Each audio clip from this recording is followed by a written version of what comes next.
जय हिंद साथियों, आज का सबसे पहला डेली करंट अफेयर आप सभी के सामने ही रहा। सेना दिवस परेड 2023 का आयोजन कहां पर किया जाएगा? Where will the army day parade 2023 be organised? दोस्तों, पहली बार ऐसा हो रहा है कि ये बेंगलुरु में आयोजित किया जाएगा। कहां पर किया जाएगा? बेंगलुरु में इसका आयोजन किया जाएगा। देखिए, हर साल न्यू दिल्ली में इसका ऑर्गेनाइजेशन होता था, बट अब ये बेंगलुरु में ऑर्गेनाइज किया जाएगा। दोस्तों, वार्षिक सेना दिवस परेड 2023 जो है हर साल 15 जनवरी को मनाया जाता है और 15 जनवरी को अगले वर्ष कर्नाटक में बेंगलुरु में इसका आयोजन किया जाएगा। अगर आपसे कोई पूछे कि आर्मी डे कब मनाया जाता है, तो इंडियन आर्मी डे हर साल 15 जनवरी को मनाया जाता है। दोस्तों, मैं आपको बता दूं, 8 अक्टूबर को कहां पर, हाल ही में 8 अक्टूबर को मैंने आपको बताया था, वायुसेना दिवस के मौके पर चंडीगढ़ में फ्लाई पास्ट का आयोजन किया गया। दोस्तों, अब ये समझते हैं कि इसकी शुरुआत कब से हुई है। दोस्तों, 15 जनवरी 1949 की बात है, जब फील्ड मार्शल, इनका क्या नाम है, के.एम. करियप्पा, ये जनरल फ्रांसिस रॉबर्ट राय बूचर से सेना अध्यक्ष के रूप में पदभार इन्होंने ग्रहण किया था। तो दोस्तों, इसी दिन को याद करते हुए हर साल 15 जनवरी को भारतीय सेना दिवस मनाया जाता है। देखिए, प्रेजेंट में सेना अध्यक्ष कौन है? जनरल मनोज पांडे हैं, जो कि भारत के 29वें नंबर के 29 नंबर के आर्मी के अध्यक्ष बनाए गए हैं। इंपॉर्टेंट है, याद रखिएगा। दोस्तों, यहां पर मैं आपको बताने वाला हूं रक्षा बलों के प्रमुख के बारे में। सबसे पहले डिस्कस करेंगे chief of defence staff CDS के बारे में। तो लेफ्टिनेंट जनरल अनिल चौहान हाल ही में 2nd नंबर के सीडीएस बने हैं। सबसे पहले नंबर के बिपिन रावत थे। थल सेना अध्यक्ष कौन है? मनोज पांडे जी हैं, 29 नंबर के हैं। भारतीय थल सेना उपाध्यक्ष हैं बी.एस. राजू, बगावली सोमशेखर राजू। भारतीय वायुसेना के अध्यक्ष कौन है? वी.आर. चौधरी हैं। भारतीय वायुसेना के उपाध्यक्ष कौन है? संदीप सिंह है। भारतीय नौसेना के अध्यक्ष हैं आर हरि कुमार और एस.एन. घोरमडे, ये हैं भारतीय नौसेना के उपाध्यक्ष। यदि आपसे पूछा जाए भारतीय तट रक्षक बल के महानिदेशक, तो ये हैं बी.एस. पठानिया और बीआरओ के महानिदेशक कौन है? राजीव चौधरी। एक वीडियो में, 25 मिनट के वीडियो में आपको इतनी सारी जानकारी मिलती, लगभग 150 से 200 महत्वपूर्ण जानकारी मैं करा देता हूं। दोस्तों, आप सभी 13 अक्टूबर 2022 के डेली करंट अफेयर्स पर हैं और मैं हूं राजा, आपको डेली करंट अफेयर्स पढ़ाता हूं। दोस्तों, इस क्लास की एक विशेष बात है, डेली करंट अफेयर्स के साथ आपको मिलता है डेली टेस्ट। दोस्तों, ये है करंट अफेयर्स की ब्रह्मास्त्र क्लास। दोस्तों, सेशन शुरू करने से पहले आप सभी के लिए एक और इंपॉर्टेंट मोटिवेशन लाइन, एक क्वेश्चन तो हो गया है, सेशन तो स्टार्ट ही है। निगाहों में मंजिल थी, निगाहों में मंजिल थी, गिरे और गिरकर संभलते रहे। निगाहों में मंजिल थी, गिरे और गिरकर संभलते रहे। हवाओं ने खूब कोशिश की, मगर चिराग आंधियों में भी जलते रहे। यही तो विशेषता है लाइफ की। कितनी भी मुश्किलें आए, डटकर सामना करो और हर चुनौतियों को अपने पैरों तले दबा दो। चलिए क्वेश्चन नंबर 2 देखते हैं। हाल ही में सेबी में पूर्णकालिक सदस्य के रूप में किसने कार्यभार ग्रहण किया है? तो दोस्तों, पूर्णकालिक सदस्य बने हैं, इनका नाम है अनंत नारायण गोपाल कृष्णन। अनंत नारायण गोपाल कृष्णन। यहां पे लिखा माधवीपुरी बूच, जो कि सेबी की वर्तमान में चेयरमैन है, याद रखिएगा। दोस्तों, कौन है अनंत नारायण गोपाल कृष्णन? तो ये पूर्व बैंकर हैं। ये सेबी के हाल ही में 4थे पूर्णकालिक सदस्य के रूप में इन्होंने कार्यभार को संभाला है। दोस्तों, सेबी का फुल फॉर्म क्या है? Securities and exchange board of India. दोस्तों, इनकी नियुक्ति कितने साल के लिए की गई है? तो इनकी नियुक्ति 3 साल के लिए की गई है। कितने साल के लिए? 3 साल के लिए नियुक्त किए गए हैं। सेबी के बारे में सारी इंपॉर्टेंट जानकारी। कब इसकी स्थापना हुई है? 12 अप्रैल 1988 को। सेबी का काम क्या होता है दोस्तों? भारत में बहुत सारे इन्वेस्टर हैं जो शेयर मार्केट में निवेश करते हैं, तो उन सभी इन्वेस्टर के साथ गलत ना हो, फ्रॉड ना हो, इन सब के रेगुलेशन का ध्यान रखता है सेबी दोस्तों। और साथ में सिक्योरिटी मार्केट को प्रमोट करता है, बढ़ावा देता है, उसे रेगुलेट करता है। यहां पर आपको कुछ इंपॉर्टेंट सचिव के नाम बता रहा हूं। सबसे पहले मैं आपको फाइनेंस सेक्रेटरी के बारे में बताऊं तो ये है टीवी सोमनाथ। रेवेन्यू सेक्रेटरी है तरुण बजाज। सहकारिता मंत्रालय के संयुक्त सचिव है अभय कुमार। अजय सेठ ये है आर्थिक मामलों के सचिव। आरबीआई के प्रेसिडेंट में गवर्नर है शक्तिकांत दास, जो कि 25वें नंबर के गवर्नर है। दोस्तों भारत के प्रेसिडेंट में फाइनेंस मिनिस्टर है निर्मला सीतारमण। एसबीआई के प्रेसिडेंट में अध्यक्ष दिनेश कुमार खारा। और सीईओ कौन है नीति आयोग के? परमेश्वरम अय्यर। ठीक है, याद रहेगा सारा इंपॉर्टेंट पॉइंट। अभी हाल ही में सीईओ बनाए गए हैं नीति आयोग के। और सुमन बेरी कौन है? सुमन बेरी नीति आयोग के उपाध्यक्ष हैं। और अध्यक्ष कौन होता है नीति आयोग का? जो भी देश का प्राइम मिनिस्टर होता है वो होता है अध्यक्ष। चलिए क्वेश्चन नंबर 3 देखते हैं। हाल ही में विश्व अर्थराइटिस दिवस मनाया गया, तो विश्व अर्थराइटिस डे कब मनाया जाता है? हर साल 12 अक्टूबर को मनाया जाता है वर्ल्ड अर्थराइटिस डे। दोस्तों अर्थराइटिस को गांठिया रोग कहा जाता है, जो हमारे घुटनों में हो जाता है जब व्यक्ति वृद्ध हो जाता है, या फिर आमतौर पर किसी और को भी हो सकती है, किसी प्रकार की डिफिशियंसी है तो अर्थराइटिस इसे कहते हैं। जोड़ों में सूजन हो जाती है, तो दोस्तों जोड़ों में दर्द होता है, ये उससे जुड़ा हुआ रोग है अर्थराइटिस।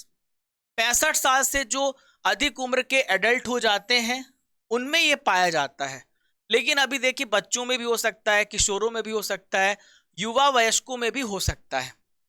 दोस्तों वर्ल्ड अर्थराइटिस डे की थीम क्या है? It is in your hands, take action. आपके हाथ में सारी चीजें हैं। एक बात मैं आपको बता दूं, जो भी हो ना अपनी वजह से हो, इस बात का ध्यान रखना। कभी शिकायत मत करना कि मेरे साथ ये नहीं हुआ वो नहीं हुआ। लाइफ जो है ना सबको बराबर मौका देती है। दोस्तों यहां पर एक इंपॉर्टेंट रोग और बताऊंगा रिकेट्स के बारे में, जो कि हड्डियों से संबंधित रोग है। विटामिन डी की कमी से रिकेट्स हो जाता है। दोस्तों एक और रोग है जिसे बोलते हैं ऑस्टियोपोरोसिस, और एक होता है ऑस्टियोमलेशिया। हड्डियां इसमें झड़ने लगती हैं, बोन की डेंसिटी कम हो जाती है। अंतरराष्ट्रीय बालिका दिवस के अवसर पर जागृति यादव को किस देश का उच्चायुक्त बनाया गया? तो दोस्तों अंतरराष्ट्रीय बालिका दिवस 11 अक्टूबर को मनाया जाता है, और इसी उपलक्ष्य पर किस देश का इन्हें उच्चायुक्त बनाया गया? दोस्तों ब्रिटेन का इन्हें क्या बनाया गया? हाई कमिश्नर बनाया गया। ठीक है, कौन? जागृति यादव। ये है जागृति यादव, आप देख पा रहे हैं।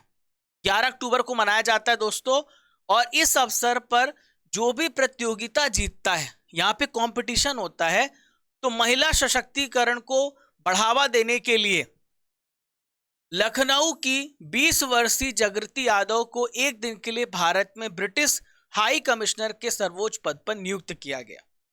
दोस्तों मैं आपको बता दूं, ऐसा ये सम्मान पाने वाली 6वीं व्यक्ति हैं।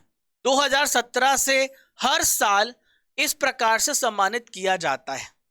यहां पर मैं आपको बताऊंगा कुछ important ambassador and high commissioners of India. देखिए मनप्रीत बोहरा ऑस्ट्रेलिया के, ये क्या है? ब्रांड एम्बेसडर है, ब्रांड एम्बेसडर नहीं, एम्बेसडर है। सुधाकर दलेला भूटान के हैं। प्रणय वर्मा बांग्लादेश के हैं। जावेद अशरफ फ्रांस के हैं। अभी हाल ही में विक्रम दोराई स्वामी यूनाइटेड किंगडम में बनाए गए हैं, और तरनजीत सिंह संधू यूनाइटेड स्टेट्स के बने हैं। इन सभी पॉइंट्स को आप याद रखिएगा, बहुत महत्वपूर्ण है।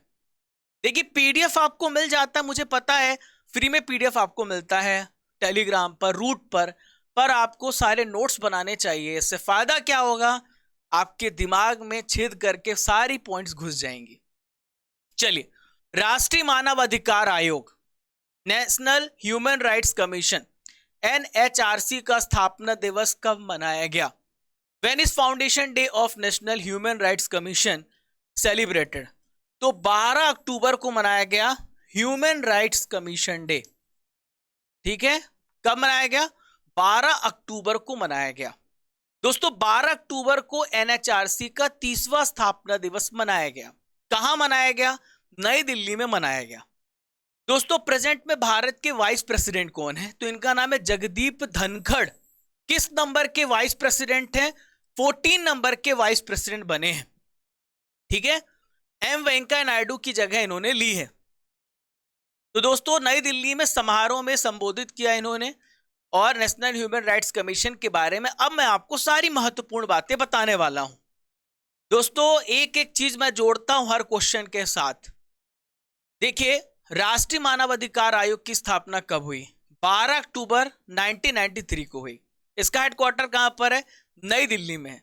इसका काम होता है कि भारत में किसी भी व्यक्ति का, किसी भी नागरिक का अगर उसके मानव अधिकार, उसके ह्यूमन राइट्स का उल्लंघन हो रहा है तो राष्ट्रीय मानव अधिकार आयोग उसे बचाने का प्रयास करता है और भारत सरकार को, केंद्र सरकार को सजेशन देता है। यदि आपसे पूछा जाए कि इसका चेयरमैन कौन होता है, इसका अध्यक्ष कौन होता है, तो चेयरमैन होता है सर्वोच्च न्यायालय का रिटायर्ड चीफ जस्टिस, सर्वोच्च न्यायालय का सेवानिवृत्त मुख्य न्यायाधीश, या सर्वोच्च न्यायालय के न्यायाधीश को राष्ट्रपति के द्वारा एनएचआरसी के अध्यक्ष के रूप में नियुक्त किया जा सकता है। यह भी प्रावधान है। अब देखिए दोस्तों, यदि आपसे पूछा जाए कि प्रेजेंट में इसके अध्यक्ष कौन है, तो इनका नाम है अरुण कुमार मिश्रा, AK मिश्रा। और सबसे पहले कौन थे? रंगनाथ मिश्रा। याद रहेगा। चलिए, आज की सबसे पहली नॉलेज फैक्ट्री आप सभी के सामने है और आज मैं आपको बताने वाला हूं tallest mountains on all continents, यानी जो सबसे ऊंचे पीक हैं, ऊंचियां चोटियां हैं, ऊंची चोटी हैं सभी महाद्वीप में। पूरी दुनिया में 7 महाद्वीप हैं। ठीक है, सबसे पहला महाद्वीप कौन सा है? यह है नॉर्थ अमेरिका। क्या है मेरे भाइयों? North America. और नॉर्थ अमेरिका का सबसे ऊंचा कौन सा है? देनाली। ठीक है, माउंट देनाली आप इसे कह सकते हो या फिर आप इसे माउंट मैकिनले भी कह सकते हो। ठीक है, ये कहां पर है? अलास्का, USA में है। ये नॉर्थ अमेरिका का हो गया। साउथ अमेरिका का एंडीज पर्वतमाला में है एकांगुआ। अभी मैं लोकेट करा रहा हूं, आपको अगले स्लाइड में पूरा नाम लिखा हुआ मिल जाएगा।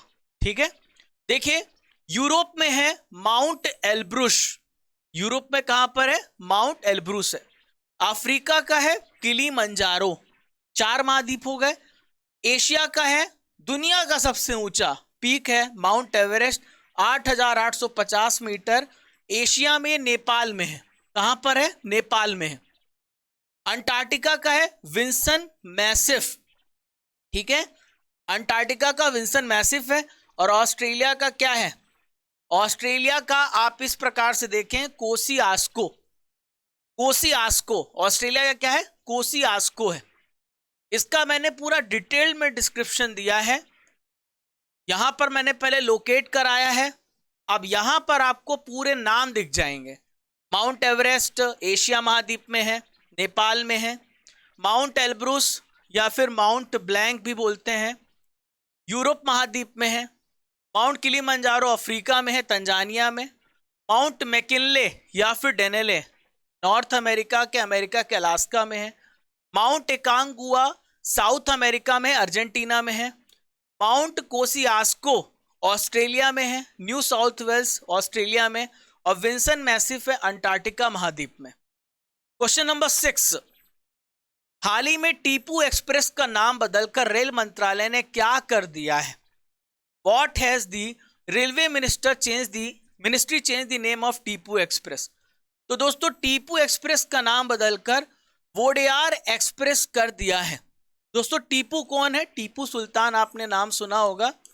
टीपू सुल्तान, टीपू सुल्तान का नाम आपने सुना होगा। 1799 के युद्ध में ये मारे गए थे। मैसूर के राजा थे, मैसूर के शासक थे, मैसूर के ये शासक थे। तो दोस्तों टीपू एक्सप्रेस का नाम बदलकर वोडेयार एक्सप्रेस कर दिया गया है। दोस्तों बेंगलुरु मैसूर मार्ग पर लोकप्रिय ट्रेन टीपू एक्सप्रेस का नाम बदलकर रेल मंत्रालय ने वोडेयार एक्सप्रेस किया है। दोस्तों 1300 के दशक से 1950 तक मैसूर राज्य पर शासन करने वाले वोडेयार राजवंश के नाम पर इसका नाम बदला गया है। दोस्तों हाल ही में बदले हुए नाम एक नजर में डालते हैं, पूरा सारा रिवीजन करते हैं। हबीबगंज रेलवे स्टेशन जो कि भोपाल में, इसका नाम बदलकर रानी कमलापति रेलवे स्टेशन किया गया है। फैजाबाद स्टेशन का नाम बदलकर अयोध्या कैंट स्टेशन किया गया है। पाताल पानी स्टेशन इंदौर में है और इसका नाम बदलकर टांट्या भील स्टेशन किया गया है। उबली रेलवे स्टेशन का नाम बदलकर श्री सिद्धारूढ़ा स्वामी स्टेशन किया गया है। मियाँ का बाड़ा रेलवे स्टेशन, इसका नाम बदलकर महेश नगर हाल्ट किया गया है। हावड़ा कालका मेल एक्सप्रेस, इसका नाम बदलकर नेताजी एक्सप्रेस किया गया है। मांडू अडी रेलवे स्टेशन, इसे बनारस स्टेशन नाम बना दिया गया है। हाल ही में रेलवे सुरक्षा बल का नाम भी बदला गया है, अब इसे भारतीय रेलवे सुरक्षा बल सेवा बोला जाएगा। सारे इंपॉर्टेंट बदले हुए नाम अभी हुए जो सब बता दिया मैंने। चलिए, हाल ही में किस राज्य ने पहली बार मानसिक स्वास्थ्य और सामाजिक देखभाल नीति की घोषणा की है? चलिए भाई, कोई तो राज्य जो सोच रहा है कि मानसिक स्वास्थ्य भी एक प्रकार की बीमारी हो सकती है, अगर मानसिक स्वास्थ्य असंतुलन है तो एक प्रकार की बीमारी है, तो मेघालय राज्य ने ये फैसला किया है। अच्छा क्वेश्चन है। पहली बार मानसिक स्वास्थ्य, mental health and social care policy को लॉन्च करने वाला मेघालय पहला ऐसा राज्य है। दोस्तों, इसका उद्देश्य क्या है? मानसिक स्वास्थ्य यानी जो हमारी मेंटल हेल्थ है उसको क्या करना, बढ़ावा देना, और अगर किसी प्रकार की कोई दिक्कत होती है तो काउंसलिंग करना, उससे रिलेटेड दवा प्रदान करना, ये इसका प्रमुख उद्देश्य है। और इससे जुड़ी हुई जितनी भी गंभीर समस्याएं हैं, जितनी भी सीरियस प्रॉब्लम है, उसके प्रति क्या करना, उचित प्रक्रिया और देखभाल के मार्ग की सुविधा प्रदान करना। दोस्तों, मेघालय के मुख्यमंत्री कौन है? यहां पर आप देख पा रहे हैं, कमेंट बॉक्स पे क्या बता सकते हैं? जल्दी से बताइए। चलिए दोस्तों, डिस्कस थ्रोअर कमलप्रीत कौर पर कितने साल का प्रतिबंध लगा दिया गया है? तो डिस्कस, तो अभी एक भाला फेंक खिलाड़ी भी थे, उन पर भी प्रतिबंध लगाया गया था, ठीक है। तो दोस्तों, डोपिंग की वजह से इन पर प्रतिबंध लगाया गया। कमलप्रीत कौर तो डिस्कस थ्रोअर हैं, ये 3 साल के लिए इन पर प्रतिबंध लगाया गया है। मैंने आपको बताया था कि डोपिंग क्या होती है, पहले भी बताया था, फिर से बता देता हूं। देखिए, डोपिंग क्या होती है और प्रतिबंध कौन लगाता है? तो नाडा भारत में है, नेशनल एंटी डोपिंग एजेंसी, और विश्व स्तर पर वाडा है। तो एथलीट क्या करते हैं? ड्रग्स लेते हैं अपने शरीर की मेटाबॉलिक रेट को बढ़ाने के लिए, अपने शरीर की ऊर्जा को ऊपर ले जाने के लिए। तो दोस्तों, ये सारे प्रतिबंधित होते हैं। इसका साइड इफेक्ट खिलाड़ियों में देखने को मिलता है, और जो स्पोर्ट की जो एक आप कह सकते खेल भावना है वो भी आघात होती है। इसे रोकने के लिए सारे प्रतिबंध लगाए जाते हैं। दोस्तों, इन्होंने प्रतिबंधित पदार्थ स्टेनोजोलोल की सेवन किया है, और ये पाया गया है इनके शरीर में, इस वजह से इन्हें प्रतिबंधित किया गया है। वर्ल्ड एथलेटिक्स इंटीग्रिटी यूनिट ने किया है। ओलंपियन डिस्कस थ्रोअर है कमलप्रीत कौर। चलिए, क्वेश्चन नंबर 9 आप सभी के सामने। हाल ही में पीएम मोदी जी ने चौथा वंदे भारत एक्सप्रेस का उद्घाटन किया, कहां पर? तो where prime minister inaugurated 4th Vande Bharat express. तो चौथा वंदे भारत एक्सप्रेस का उद्घाटन हिमाचल प्रदेश में किया गया। कहां पर किया गया? हिमाचल प्रदेश में। हिमाचल प्रदेश के किस डिस्ट्रिक्ट में? ऊना जिले में किया गया है। और ये भारत की चौथी वंदे भारत एक्सप्रेस ट्रेन है। ये अत्याधुनिक एडवांस टेक्नोलॉजी से लैस ट्रेन है, इसकी स्पीड भी बहुत अच्छी है। तो दोस्तों, ये ट्रेन दिल्ली और हिमाचल प्रदेश के बीच चलेगी, और हाल ही में चौथी वंदे भारत एक्सप्रेस ट्रेन का उद्घाटन किया गया है।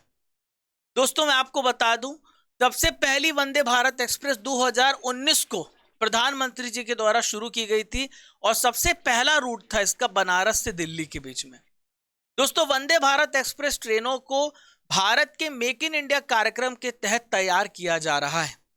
और दोस्तों, इंटीग्रल कोच फैक्ट्री, जिसे हम आईसीएफ कहते हैं, जो कि चेन्नई में है, वंदे भारत एक्सप्रेस ट्रेन आईसीएफ में बनाई जा रही है। आज का आखिरी प्रश्न आप सभी के सामने, ध्यान से सुनना। जापान ओपन टेनिस चैंपियनशिप पुरुष एकल का खिताब किसने जीता है? Who has won the Japan open tennis championship men single title? तो दोस्तों इसे जीता है टेलर फ्रिट्ज ने जीता है। जापान ओपन टेनिस टूर्नामेंट को टेलर फ्रिट्ज ने जीता है। यहां पर खिलाड़ियों का नाम दिया गया, आपसे पूछा जा सकता है वो किस देश के खिलाड़ी हैं। तो फ्रांसिस टियाफो अमेरिका के हैं, फ्रांसिस टियाफो अमेरिका के हैं, राफेल नडाल स्पेन के हैं और नोवाक जोकोविच सर्बिया के हैं। ठीक है, टेलर फ्रिट्ज भी अमेरिका के हैं। ठीक है दोस्तों, टेलर फ्रिट्ज जो है अमेरिकी टेनिस प्लेयर हैं और ये जापान ओपन टेनिस टूर्नामेंट जीत चुके हैं। दोस्तों फ्रिट्ज जापान ओपन को जीतने वाले 10वें अमेरिकी बन गए हैं। कुछ इंपॉर्टेंट एडिशनल इंफॉर्मेशन टेनिस से रिलेटेड। लिंडा फ्रुवीटोवा, इन्होंने हाल ही में 2022 का चेन्नई ओपन का खिताब जीता है। यदि आपसे पूछा जाए कि लिंडा किस देश के हैं, तो ये चेक रिपब्लिक के खिलाड़ी हैं। ठीक है, चेक गणराज्य के। फ्रेंच ओपन किसने जीता है? राफेल नडाल ने जीता है। और फ्रेंच ओपन महिला कैटेगरी में किसने जीता? ईगा स्विटेक ने जीता है। ये पोलैंड की प्लेयर है। मैं आपको थोड़ा रिवाइज करा देता हूं टेनिस के बारे में ताकि भूले ना। तो देखिए टेनिस जो है 4 ग्रैंड स्लैम होते एक साल में। आफबू, Australian Open, French Open, Wimbledon Open और यूएस ओपन। सबसे आखिरी में यूएस ओपन होता है। ऑस्ट्रेलियन ओपन जनवरी महीने में होता है, सबसे पहले ऑस्ट्रेलियन ओपन होता है। और फ्रेंच ओपन कब होता है? फ्रेंच ओपन कब होता है? ये होता है मई जून महीने में होता है। ठीक है, और विंबलडन ओपन जो कि लंदन में होता है, ये जून जुलाई महीने में होता है, जून जुलाई महीने में। और यूएस ओपन अगस्त सितंबर महीने में होता है, अगस्त सितंबर महीने में होता है। ठीक है दोस्तों, जो ऑस्ट्रेलियन ओपन और यूएस ओपन है ये हार्ड कोर्ट में खेला जाता है, हार्ड कोर्ट में खेला जाता है। ठीक है, और फ्रेंच ओपन मिट्टी में खेला जाता है, यानी क्ले कोर्ट में खेला जाता है। क्ले कोर्ट आप याद रखना। और विंबलडन ओपन ग्रास कोर्ट में खेला जाता है। दोस्तों करंट अफेयर्स की रसमलाई 2022 के महत्वपूर्ण प्रश्नों को आइए डिस्कस करते हैं। सेना के कमांडरों का सम्मेलन कहां पर हुआ? वेरी वेरी इंपॉर्टेंट, नई दिल्ली में। विश्व हीमोफीलिया दिवस कब मनाया जाता है? हर साल 17 अप्रैल को। हीमोफीलिया क्या होता है? रक्त का थक्का नहीं जमता है, रक्त का थक्का नहीं जमता है। ये एक प्रकार की जेनेटिक डिसीज है, जेनेटिक डिसीज है ना, अनुवांशिक रोग है। समाज सेविका बिल्किस ईदी का निधन हो गया, इनका संबंध किस देश से है? तो ये पाकिस्तान से है। तेज गेंदबाज हामिश बेनेट ने क्रिकेट के सभी फॉर्मेट से संन्यास लिया, किस देश के खिलाड़ी? तो हामिश बेनेट न्यूजीलैंड के प्लेयर हैं। भारत का पहला स्किल इंडिया इंटरनेशनल सेंटर कहां पे लॉन्च किया गया? भुवनेश्वर, उड़ीसा की कैपिटल भुवनेश्वर में। T10 series ready? आप सभी तो तैयार रहते हैं डेली। 10 प्रश्न हमको कोई पढ़ा दे फिर लाइव टेस्ट ले ले तो मजा ही मजा, डबल मजा। सेना दिवस कब मनाया जाता है बताओ? कमेंट बॉक्स में जल्दी से बताओ। हर साल 15 जनवरी को मनाया जाता है, हर साल 15 जनवरी। वर्तमान सेना अध्यक्ष कौन है? सेना अध्यक्ष है मनोज पांडे, 29वें सेना अध्यक्ष। भारत के CDS हाल ही में कौन बने हैं? Chief of defence staff. तो अनिल चौहान बने हैं दूसरे नंबर के।